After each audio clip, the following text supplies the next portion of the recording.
Hi guys, it's Nick Bosco. I know it's been a while since I came on and did one of these videos, so I figured I'd just come on, talk to you a little bit about this weekend and next weekend and a couple of things that have been going on in the news. So jump right in. This weekend, UFC Fight Night in Houston, we got the Korean Zombie against Dennis Bermudez. That's a really good fight. I know a lot of people are looking at the Korean Zombie to be coming back after his stint in the military. In South Korea, everybody has to, all the men, I think, over the age of 18 have to go to the military, serve. So he went and did that, and now he's back. And he hasn't fought since August of 2013. And his last fight was against Jose Aldo for the title. He lost that fight TKO in the 4th round. But amazing talent, amazing talent.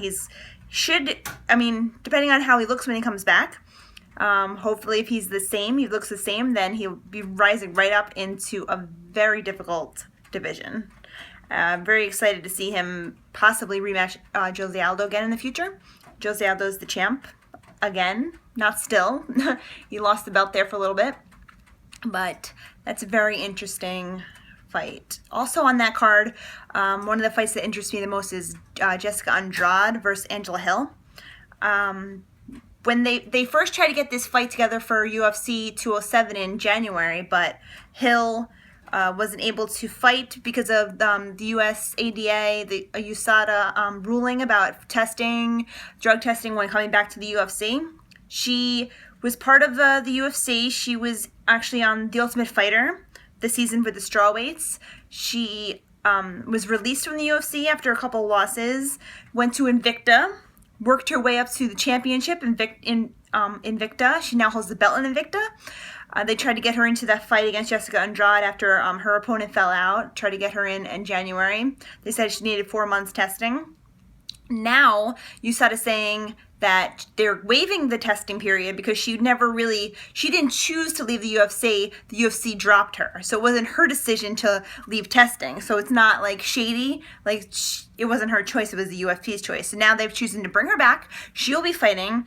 This matchup is interesting because I feel like Jessica Andrade is really on her way to the top. She could fight Joanna Jędrzejczyk right now, I believe.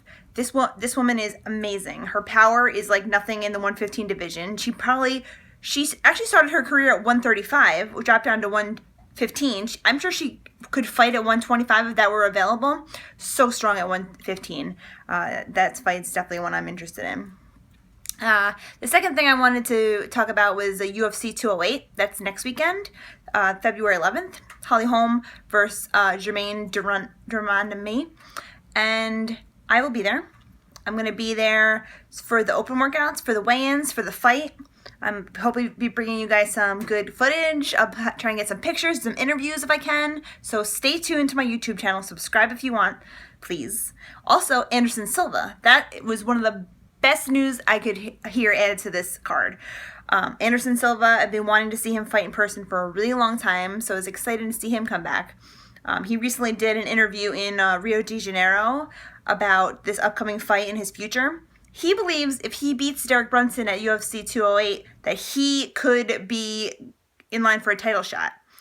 I know Michael Bisping was interested in that rematch. The two of them fought in London a year ago, and it was a contested fight. Anderson Silva thought he knocked out Bisping at the very end of the fight. Turned out it was after the bell, so Bisping went on to win that fight, in turn got a title shot, in turn won the title, so it could have been Anderson Silva.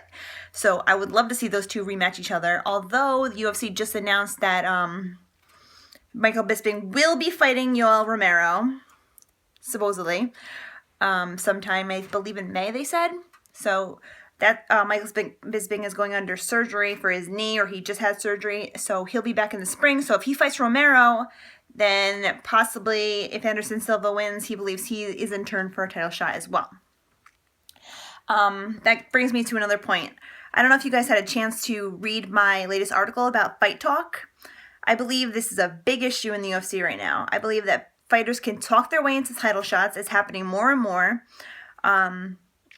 Champions are picking and choosing their fights. They're more interested in money fights than actual #1 contenders, jumping around all different divisions. Of course, this started off with Conor McGregor. He's the first one to do it. But it seems to be it's happening more and more. And one thing I actually found interesting was last night, Damian Maia actually came onto his Facebook page because he thought he was in line for the next title shot when Tyron Woodley and Stephen Wonderboy Thompson were fighting each other in New York. The UFC basically promised Damian Maia the next shot at whoever won that fight. Turns out that fight was a draw, which I think everybody is reasonable to say that a rematch is entitled after a draw. So those two will be fighting again at UFC 209. Damian Maia should be fighting the winner of that fight, but he felt like he needed to come out and say something to keep himself in the running. Like, he thought if he didn't come out and say, like, listen, am I getting this nice title shot? I was promised this next title shot. He felt that he could have been overlooked, which is possible. I mean, if Nick Diaz fights and then he wins and then it's like, oh, he's a bigger name, could he possibly fight Tyron Woodley? That's a possibility. If this guy over here, George St. Pierre, decides to come back, he would automatically get a title shot. So it's like, you need to up your social media presence, your fan base, in order to get these title shots, when it really should be a set ranking system. Number one fights the champion, so on and so on. Of course, I know timing and injuries and stuff like that, but if you could just check out my last article about that. It's called the Fight Talk, and it's on MMA Latest News. So if you can check that out, give me a retweet or share, or if you like it, thumbs up. I really appreciate it. All right, that's it for me today. I'll see you guys next week, starting on Thursday the 9th. I'll be down in Brooklyn. So catch me out there, catch me out on YouTube, catch me out on Twitter, at Nick Boss, NIKBOS. Follow me. All right, thanks a lot, guys. I really appreciate it.